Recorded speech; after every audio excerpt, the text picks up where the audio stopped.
बिस्मिल्लाहिर्रहमानिर्रहीम, अस्सलाम वालेकुम। रशियन मीडिया ने बहुत बड़ी खबर ब्रेक की है, बहुत बड़ी खबर ब्रेक की है। उन्होंने कहा है कि इस वक्त मामला इतने ख़राब हो गए हैं कि ईरान की फोर्सेस ने फैसला कर लिया है कि वो इसराइल के साथ जंग में उतरने वाले हैं और ये जंग वो हिजबुल्लाह के साथ मिलकर लड़ेंगे। उन्होंने कहा कि ईरान की तमाम फोर्सेस जो हैं, ईरानियन फोर्सेस, वो रेडी हो चुकी हैं और इसराइल के साथ जंग में उतरने वाली है। इसका क्या मतलब है? इसका ये मतलब है कि नेतन्याहू ने जो बात की थी कि हम पूरे का पूरा मिडिल ईस्ट का नक्शा चेंज करने वाले हैं, चाहे वो उनका ग्रेटर इसराइल का मकसद हो या कोई हो, वो पूरे का पूरा नक्शा चेंज करने वाला। उसने कहा था कि हम वो हाल करेंगे कि आपको अंदाजा भी नहीं होगा कि हमने आपको कितना नुकसान पहुंचाया। उसने कहा था कि दुनिया अगले 50 साल तक याद रखेगी। अब कहानी ये है कि अमेरिका की फोर्सेस यहाँ पर आ चुकी हैं और अमेरिका का दूसरा बहरी बेड़ा भी आया है। ये वही बहरी बेड़ा है जिसके बारे में अर्दोगान ने कहा कि कोई इनसे पूछने वाला है कि ये करने क्या आए हैं अमेरिका के लोग। अब एक बात समझिएगा, अब अगर ईरान जाता है इस जंग के अंदर तो आप सोच लीजिए कितनी खतरनाक की जंग हो सकती है।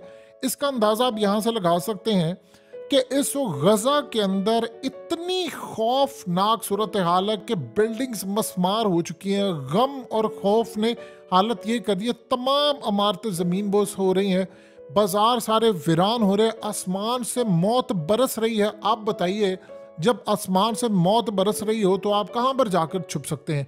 बिजली बंद कर दी। ऐसा लगा कि वहाँ पर कोई जलजिला आया है जिससे तमाम इमारतों को पूरी तरह तबाह बर्बाद कर दिया। खौफ से दिल धड़क रहा है कि अभी कोई मिसाइल आएगा और उसके बाद सारे लोग मर जाएंगे। लोगों के घरों की खिड़कियां, दरवाजे टूट रहे हैं, सब कुछ तबाह बर्बाद हो। एक सेकंड के लिए जिसे कहते हैं वो बमबारी नहीं रुकी। ये अब यहाँ पर नहीं जा रहे। अब कहानी ये है कि इस वक्त इसराइल ने जो बात वो हमेशा मानते हैं कि हमारा एक यहूदी 1000 गैर यहूदी पर भारी है। अब अगर उन्होंने कहा है कि 2500 हमारे लोग मरे हैं तो इसका मतलब है कि उन्होंने 25 लाख लोगों को इस दुनिया से रुखसत करना है। अब आप सोचिए ज़रा कि वहाँ पर बिजली बंद है, सब बंद है। अब ईरान की अगर लड़ाई होती है तो ईरान कैसे रिस्पॉन्ड करेगा? देखिए, ईरान के ऊपर 2 तरह का हमला होगा। अगर अमेरिका इस खत्ते के अंदर आ गया और इसराइल के साथ आकर अब वो जंग करेगा तो डेफिनेटली बात है ईरान के साथ इस जंग के अंदर रूस कूद पड़ेगा और रूस कूदेगा थ्रू शाम से। शाम से पूरी की पूरी यानी बैटल ग्राउंड जो बनेगा वो शाम बनेगा। शाम से इसराइल पर हमले होंगे, उधर लिबनान हमला करेगी, उधर शाम से हमला होगा, उधर आप देख लीजिए ईरान डायरेक्टली भी हमला करेगा। ईरान प्रॉक्सी के मामले के ऊपर आप उसका कोई सानी नहीं है। यानी आप ये देख लें कि उनको ये बात का अंदाज़ा हो चुका हुआ है कि इसराइल किसी भी वक्त ईरान पर हमला कर देगा और अमेरिका को इसीलिए लेकर आया गया है कि तुम यहाँ पर अपने बहरी बेड़े लेकर आओ। अगर ये सारे इस लड़ाई में कूद पड़ते हैं तो फिर आप एक बात ज़हन में रखिएगा कि इसराइल का प्लान होगा क्या। इसराइल का नंबर 1 प्लान इस वक्त ये है कि चाहे गजा के अंदर 22 लाख लोग मरते हैं वो मार दें। उनको इस चीज़ की कदर कोई परवाह नहीं है।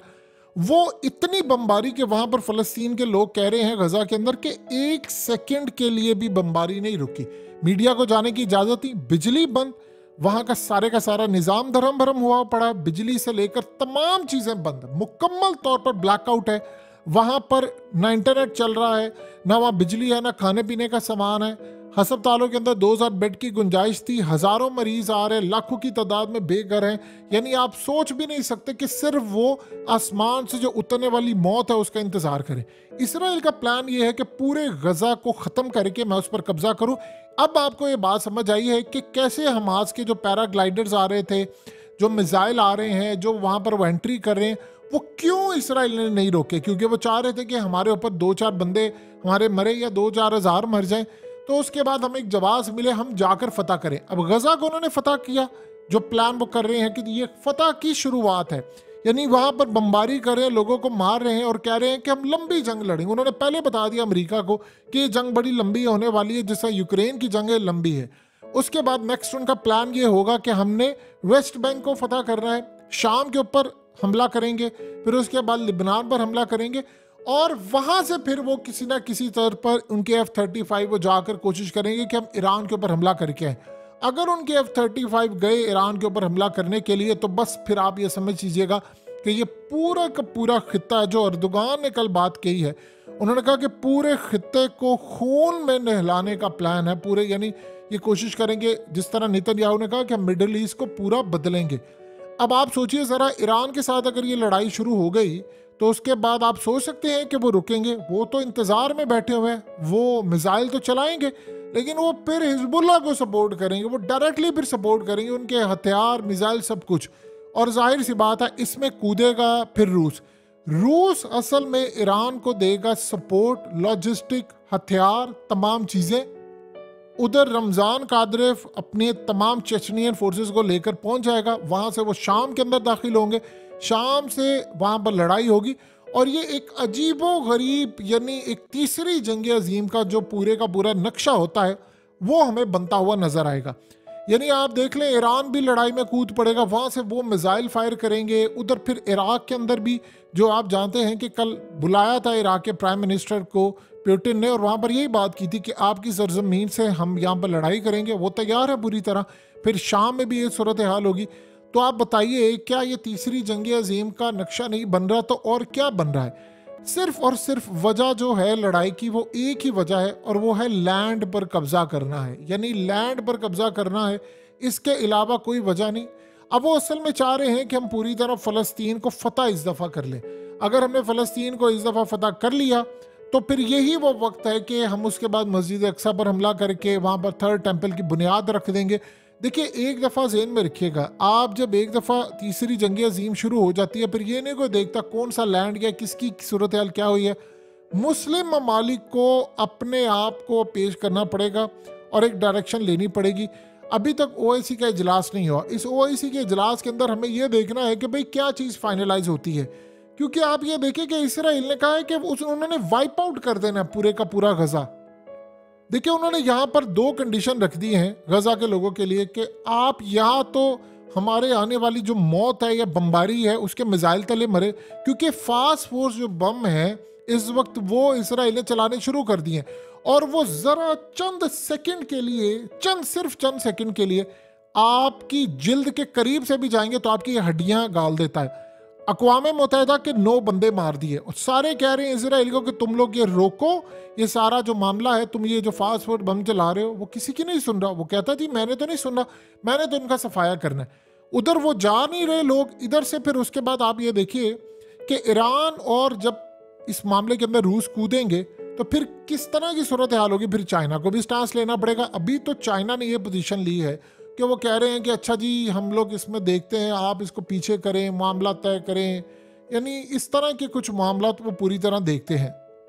लेकिन with the passage of time क्या सूरत हाल पैदा होगी इसका आप अंदाजा भी नहीं लगा सकते।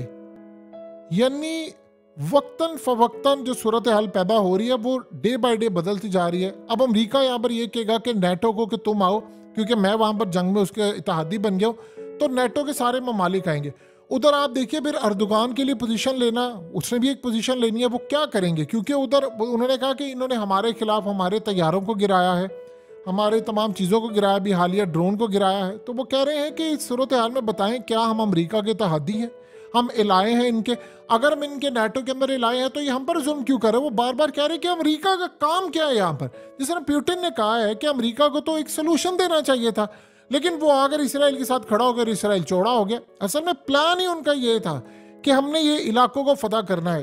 अब आप एक बात बताइए कि अब एड तो वहां पर नहीं जा पा रही, गजा के अंदर कोई चीज़ नहीं है, क्योंकि वो एड इसलिए नहीं जा रही, वो ये चाहते हैं कि अब हमने एड वाला सिलसिला रखना नहीं है, फ़लस्तीनियों को निकाले यहाँ से, इनको भेज दें दूसरे ममालिक में, शाम में भेज दें, चाहे मिस्र में भेज दें, तुर्की इनको ले ले, ये ज़मीन हमारे पास आ जाए, हम यहाँ पर सारी बिल्डिंग्स तबाह कर दें, सब कुछ गिर जाए, सब तबाह बर्बाद हो जाए, और उसके बाद हम यहाँ पर हमास को ख़त्म कर दें। फिर उसके बाद हम यहाँ पर खड़े हों और खड़े होकर यहाँ एक कंस्ट्रक्शन शुरू कर दें, और ये भी सारे का सारा हमारे कब्जे में आ जाए। और वो फिर कहते हैं जी हम 2000 साल के बाद जाकर गजा का इलाका भी फतह कर लेंगे, जो हमारी पुरानी ख्वाहिश थी। फिर उसके बाद क्या रह जाएगा, फिर उसके बाद रह जाएगा सिर्फ वेस्ट बैंक, वो जगह जहां पर मस्जिद अक्सा है। मस्जिद अक्सा का जहां तक मामला है, तो वो आज तक, यानी जो मामला है उसके ऊपर वो हमला क्यों नहीं कर रहे थे कि मुसलमान सारी तरह चढ़ दौड़ेंगे हम पर, और इसको उन्होंने रोकना है। लेकिन अब उसको कोई परवाह नहीं है। जब वो 22 लाख लोगों की जिंदगियों की परवाह उसने करना छोड़ दी है, तो बताइए कि बाकी सूरत हाल क्या हो सकती है। यही वो असल में वजह है कि जिस पर ईरान के साथ जब ये आमना सामना इनका होगा, तो वो तो अपने सारे मिसाइल चला देगा। वो तो कहेगा कि ठीक है, मैंने यहाँ पर चला दिया। वो इराक से लेकर फलानी जगह पर, तो बाकी उम्मत मुस्लिमा के जो ममालिक है उनका स्टांस क्या होगा? वही होम्योपैथिक वाला बयान कि जी वो हम चाह रहे हैं पार्टीज बैठकर मसला हल करे, फलाना करे, ये करे। इसराइल कहता है कि मैंने इन इलाकों को करना है फतह, मैंने करना है पूरा फलस्तीन फतह।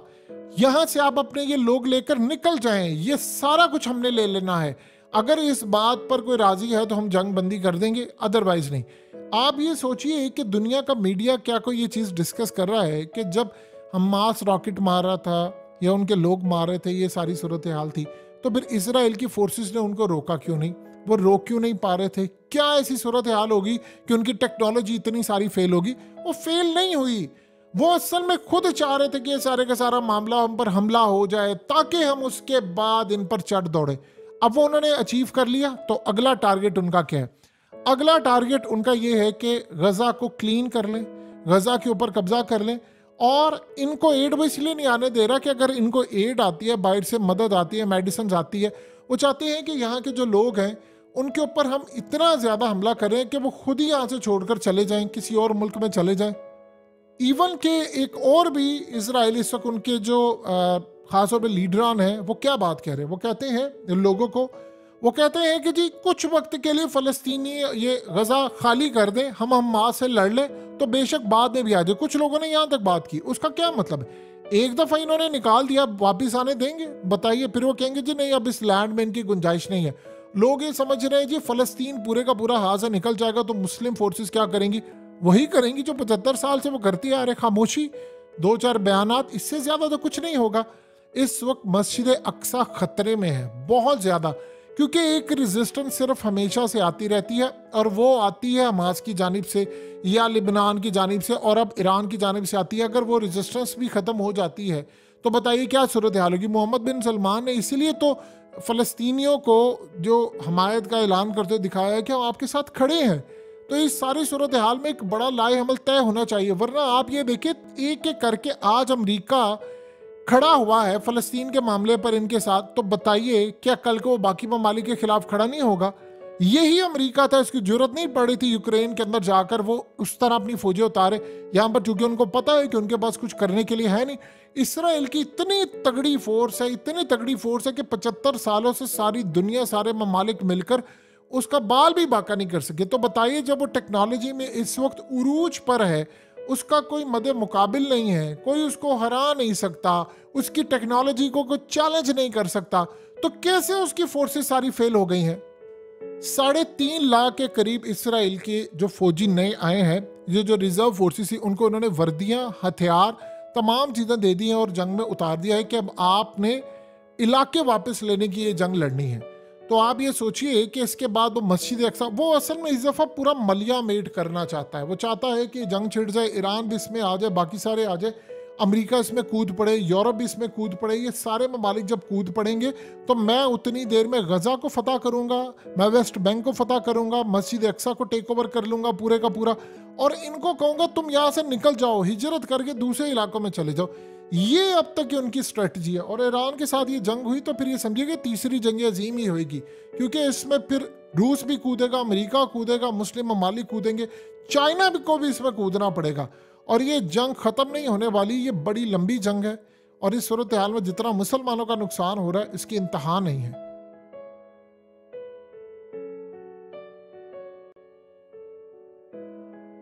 हकीकत टीवी को सब्सक्राइब करना मत भूलें, वीडियो को लाइक करें, शेयर करें और कमेंट सेक्शन में अपनी राय का इजहार ज़रूर करें।